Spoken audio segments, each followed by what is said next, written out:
Je suis Anne Pioz, psychothérapeute et coach. La pleine conscience du pouvoir est un podcast qui s'adresse aux femmes qui veulent reprendre le pouvoir sur leur relation avec la nourriture, sortir des injonctions de la culture des régimes et ne plus se sentir seule avec tout ça. Dans ce podcast, je partage des outils, des réflexions. Je vous parle aussi de pleine conscience et d'introduire dans votre quotidien plus d'observation de votre propre fonctionnement. Je vous propose également des témoignages de femmes qui vivent ou ont vécu un trouble du comportement alimentaire ou une relation compliquée avec leur alimentation. Leurs témoignages vous permettront, je l'espère, de réaliser que nous sommes nombreuses à nous retrouver prises au piège de cette relation toxique. Je vous laisse avec l'épisode du jour. Bienvenue dans l'épisode 21 de la pleine conscience du pouvoir, épisode de reprise après cette coupure estivale. J'espère que vous avez passé un bel été. Peut-être avez-vous pris quelques vacances ou vous apprêtez-vous à le faire.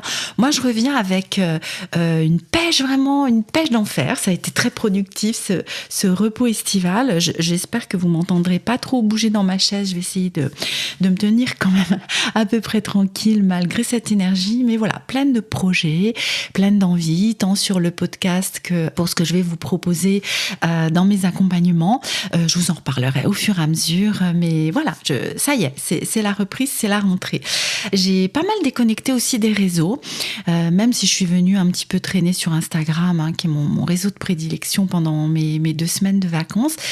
Mais j'ai apprécié de voir que oui, c'est possible en fait de quitter cet espace et il se passe rien de grave du coup en fait. Donc c'était plutôt rassurant et je pense que ça va m'aider à déconnecter peut-être un peu plus. Peut-être je serai toujours autant présente, mais voilà, ça me donne envie aussi du coup, ça m'a permis d'expérimenter qu'il y avait cette peur et que j'ai pu l'observer. Mais j'ai pu observer aussi que cette peur, elle n'était pas légitime. Donc c'était un bel exercice pour moi d'observation et de mettre du focus en fait et de l'attention sur ce qui se passait dans mon esprit vis-à-vis des réseaux et de ma présence sur les réseaux. Bref, c'est pareil d'ailleurs avec la coupure sur le podcast. J'ai vu que vous en aviez profité pour écouter les épisodes déjà présents. Merci d'ailleurs pour cela, pour vos écoutes et pour votre fidélité. Et j'en profite pour vous dire que je suis aussi très heureuse des retours que vous me faites. Comme toujours, ils me font chaud au cœur, mais vraiment, parce que c'est pas mal de boulot, ce podcast, et nous sommes tous les 3 très heureux d'y travailler pour vous. Cathy, qui fait les retranscriptions pour le blog, mais quel boulot elle fait. Moi, j'aurais pas ce courage-là, donc c'est chouette qu'elle puisse faire ce travail pour moi et surtout pour vous. Pascal, mon mari, qui s'occupe des montages et des mixages, que je remercie bien sûr lui aussi, et moi-même, que je peux remercier aussi pour l'écriture, l'enregistrement, les interviews et ce travail que je fais aussi. D'ailleurs, nous avons profité des vacances pour enregistrer quelques ambiances estivales. Enfin, c'est surtout mon conjoint qui a enregistré ces ambiances qui serviront bientôt pour préparer, je pense, quelques surprises. Mais je vous en dis pas plus, j'ai pas envie de m'avancer, à suivre. Merci d'avance aussi de nous encourager en continuant à me faire des retours sur le blog, avec un avis sur Apple Podcast si vous m'écoutez sur cette plateforme qui permet de laisser des avis, ou en message privé sur Instagram par exemple. Vraiment, ça nous soutient énormément dans ce travail et ça rend aussi le podcast plus visible stratégiquement pour que plus de personnes puissent avoir accès à ce contenu. Le fait de laisser des avis, des commentaires, des notes 5 étoiles, ça aide beaucoup, ça aide pour le référencement. J'aime bien ce moment de fin d'été, ou aussi parce que les activités reprennent tranquillement, un peu comme un second 1er janvier. Est-ce que vous aussi, vous réfléchissez à l'année qui commence? Prenez parfois certaines décisions dans cette période de pré-rentrée. Apportez-vous quelques changements dans vos vies, ou alors peut-être vous décidez de rester dans une certaine continuité. Ce qui me semble important, encore et toujours, c'est de faire les choses, de décider en conscience, en sortant du pilote automatique. Je vous en parle souvent de ce phénomène de pilote automatique et que je vous encourage à quitter en mettant de la conscience. C'est pour ça qu'aujourd'hui, j'ai envie de prendre de vos nouvelles. Comment allez-vous? Mais vraiment, sincèrement. Avez-vous pour habitude de vous poser cette question? Je trouve que c'est pas une question simple et souvent, moi-même, je peux me mettre dedans, mais souvent nous l'éludons, cette question-là.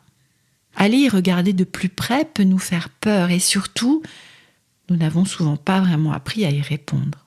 Parce que répondre à cette question, cela parle de notre état émotionnel. En tout cas, c'est ainsi que j'entends cette question à vous poser. Comment est-ce que je vais aujourd'hui, dans cet instant, dans cette période de ma vie ? Avec cet épisode, je vous propose quelques pistes pour répondre un peu plus facilement à cette question. Comment est-ce que je me sens ? Qui est la personne la mieux placée pour prendre de vos nouvelles, sinon vous-même ? Qui mieux que vous peut connaître votre état émotionnel du moment ? Savoir ce que je veux vraiment commence par me poser cette question de comment je me sens. Et donc, en cette période de rentrée, comme je le disais juste avant, période où nous décidons parfois de certains changements, nous pouvons commencer par cette fameuse question « Comment je me sens ?» Pourquoi est-ce si difficile pour certaines de nous d'y répondre ? Parce que nous n'avons pas l'habitude. Parce que nous nous soucions souvent plus des autres que de nous-mêmes. Je remarque cela systématiquement lorsque vous arrivez jusqu'à moi. Vous faites toujours passer les autres avant vous, pas vrai ? Je n'ai pas envie là de regarder le pourquoi du comment de ce phénomène. C'est pas le sujet du jour, qui touche d'ailleurs plus particulièrement les femmes. Mais nous pouvons juste en faire ensemble le constat. Y a-t-il un rapport avec la relation compliquée avec l'alimentation ? Oui, en fait, parce que chez nous toutes, il y a eu des difficultés à vivre nos émotions qui nous ont fait nous tourner vers le réconfort de l'alimentation. Donc j'en reviens à ma question. Parce que vous avez vu, je fais souvent des digressions et mes clientes le savent bien. Je finis toujours, je crois, elles le confirmeront, mais à retomber sur mes pattes. Donc j'en reviens à ma question. Comment vous sentez-vous en ce moment ?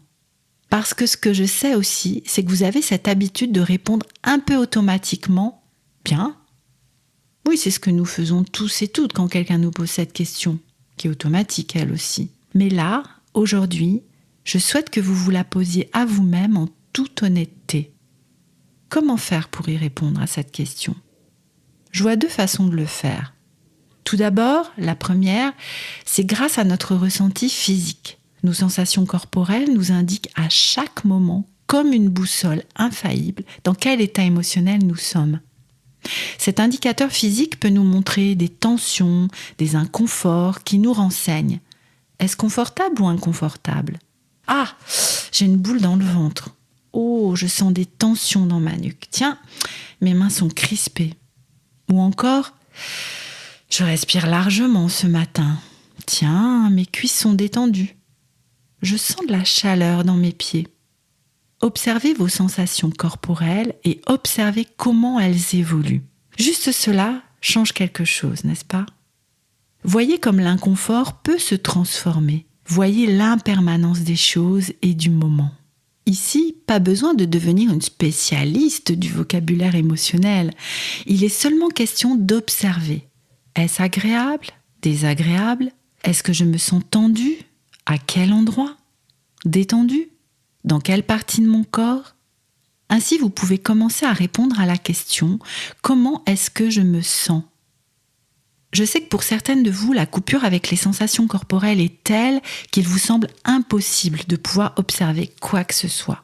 Lorsque nous avons fait de nombreux régimes ou décidé, consciemment ou pas d'ailleurs, de restreindre notre alimentation, cela nous a appris aussi à nous couper de nos ressentis, parce que c'était trop inconfortable. Idem si nous avons vécu ou vivons des compulsions. Nous avons appris à ne plus entendre les signaux de notre estomac qui disaient qu'il était plein.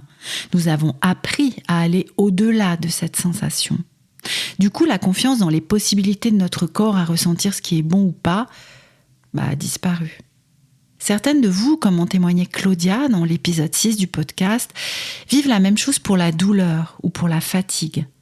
Pour d'autres, ce sera l'envie de faire pipi et elles peuvent ainsi rester une journée entière sans aller aux toilettes. Elles ont parfois appris cela en évitant à dos les toilettes du collège ou du lycée. Souvent, nos collégiennes et nos lycéennes nous racontent ça. Et c'est donc aussi la même chose avec le besoin de dormir. Lutter contre la fatigue peut nous amener à ne plus ressentir clairement le besoin de sommeil. Nous perdons alors ces signaux internes, notre conscience interoceptive. Qu'est-ce que c'est que ça, l'interoception ? En fait, c'est un sens à part entière. C'est lui, ce sens, qui nous permet de capter les signaux internes de notre corps, comme ceux cités juste avant. La faim, la satiété, la soif, le besoin d'aller aux toilettes, de dormir, etc. Un lien fort d'ailleurs a été fait entre les difficultés de conscience interoceptive et la mauvaise image corporelle. Idem avec les troubles des conduites alimentaires. Ce sens, l'interoception, il peut, comme tous les autres sens, se développer et se travailler en remettant de l'attention. Je peux développer, entraîner par exemple mon odorat en me mettant en contact avec des odeurs dans leur subtilité. Et sauf problème physiologique qui m'aurait fait perdre ce sens de l'odorat, je vais petit à petit le rendre plus précis et augmenter mon répertoire olfactif. C'est ce que font par exemple les personnes qui se forment pour créer des parfums. Je me souviens plus le nom de ce métier, mais voyez, je pense ce que je veux dire. Pour la conscience de mes sensations corporelles, l'interoception, donc, je peux m'entraîner également. Et des exercices de pleine conscience, par exemple et au hasard, vont pouvoir m'y aider. Dans le pack d'audio de pleine conscience que je vous propose, le lien est sur mon site dans les onglets Mes accompagnements, vous trouverez une pratique du scan corporel qui est un exercice classique de pleine conscience sur les sensations, de même que l'exercice sur l'observation de la respiration.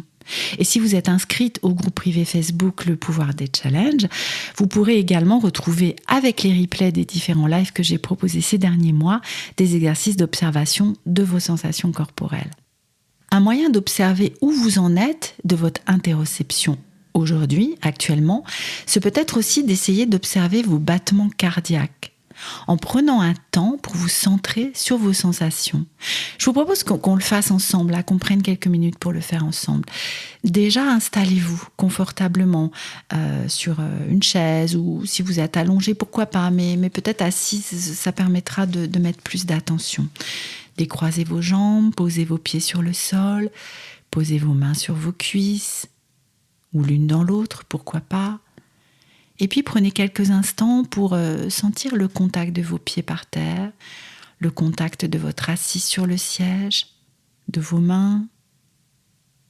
Prenez un temps pour prendre contact avec les sensations de votre respiration, à l'inspire, à l'expire.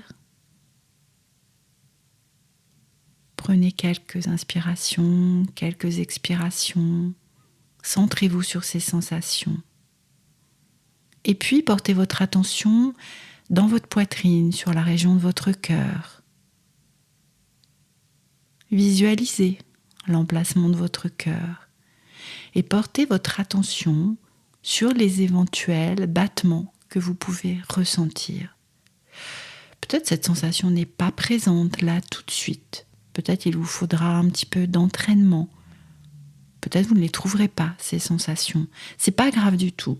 Prenez juste quelques instants pour observer dans cette région du cœur les battements, les sensations des battements de votre cœur. Cet exercice, il permet de faire un petit peu le point, de voir si vous avez...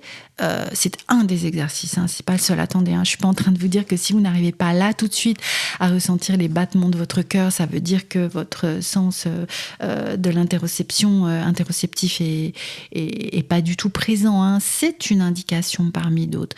N'hésitez pas à vous entraîner et réentraîner en passant aussi par le contact sur le poignet pour retrouver ces battements du cœur et revenir en vous entraînant à ces sensations-là. Voilà, c'est un moyen comme un autre de faire cet exercice-là. Donc voici quelques pistes ici pour retrouver une conscience de vos sensations corporelles, conscience qui vous aidera à répondre à cette fameuse question « Comment je me sens ?» Si vous avez envie d'aller plus loin ou d'être dans ce travail, n'hésitez pas à me contacter et je répondrai à vos questions avec plaisir. Idem d'ailleurs si vous utilisez déjà le pack d'audio de pleine conscience et si vous avez besoin de précision sur son utilisation. À présent, peut-être avez-vous envie de prendre des nouvelles de votre état d'esprit lorsque vous vous posez cette question « Comment est-ce que je vais ?» Et c'est comme une deuxième façon, c'est une deuxième façon de répondre à cette question qui peut être complémentaire ou pas d'ailleurs de la précédente qui passait plutôt par les sensations corporelles. Donc comment est-ce que je vais ? Comment est mon état d'esprit du moment ?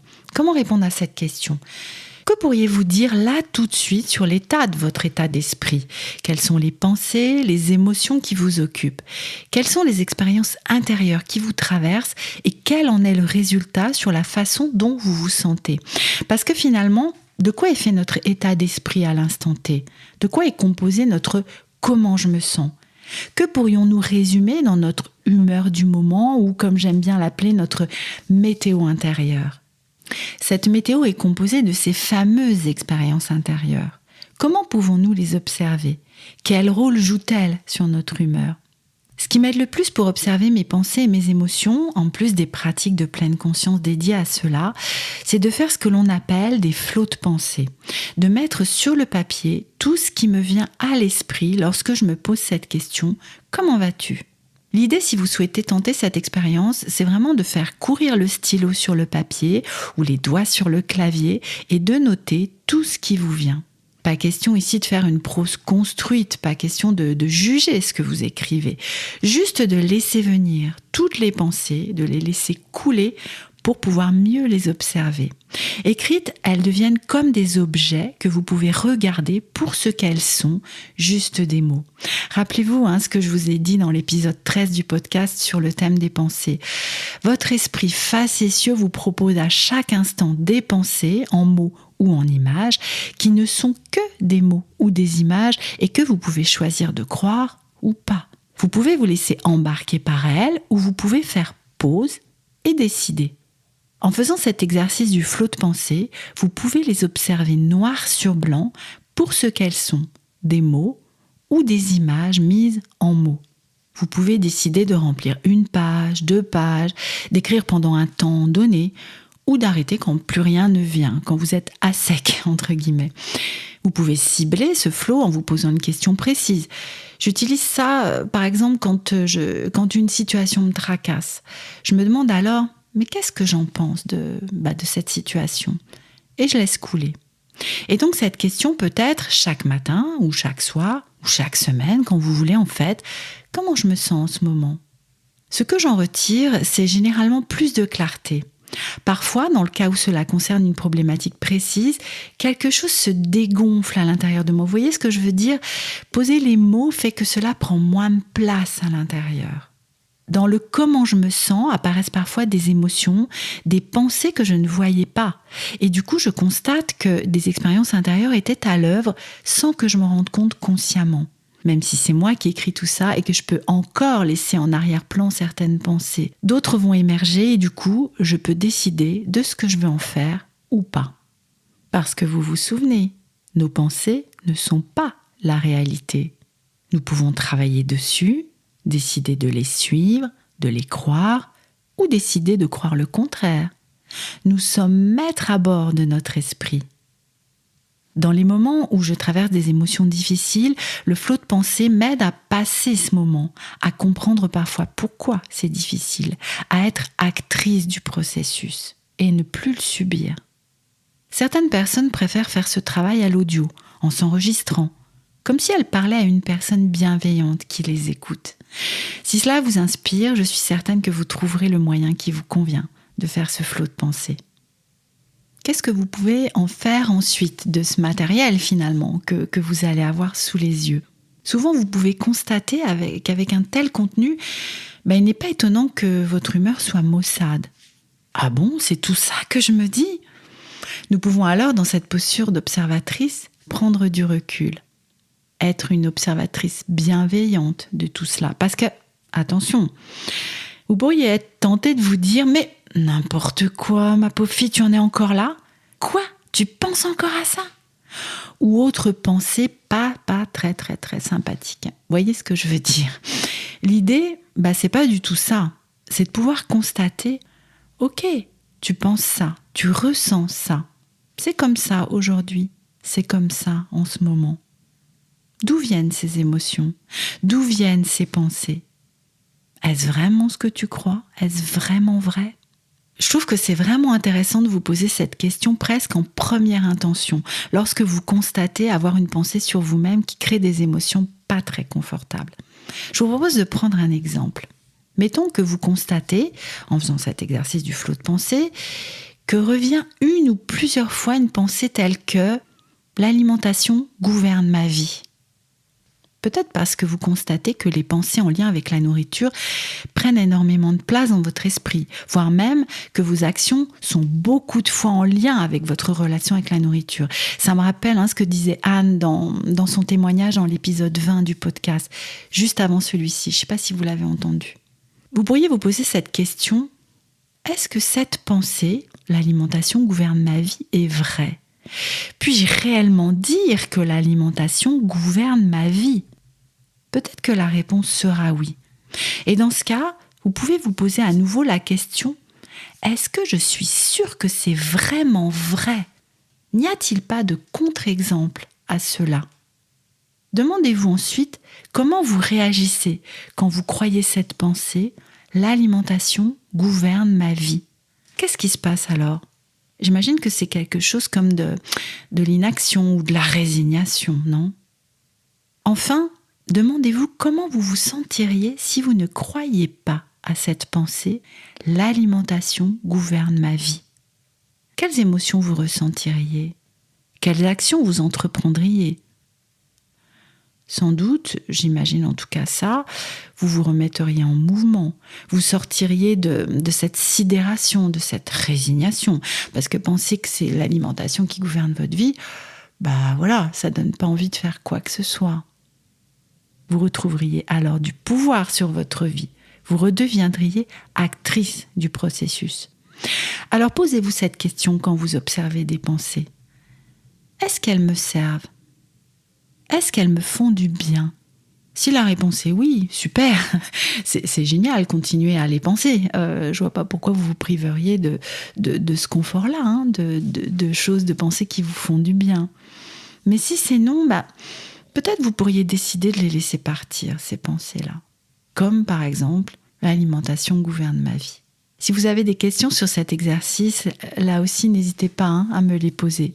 C'est aussi ce style de travail que nous faisons ensemble avec mes clientes, parce que c'est parfois difficile de le faire toute seule. Notre esprit, il est si habile qu'il peut nous faire penser que ces pensées, justement, sont la vérité et rien que la vérité, et nous laisser comme figés avec ça.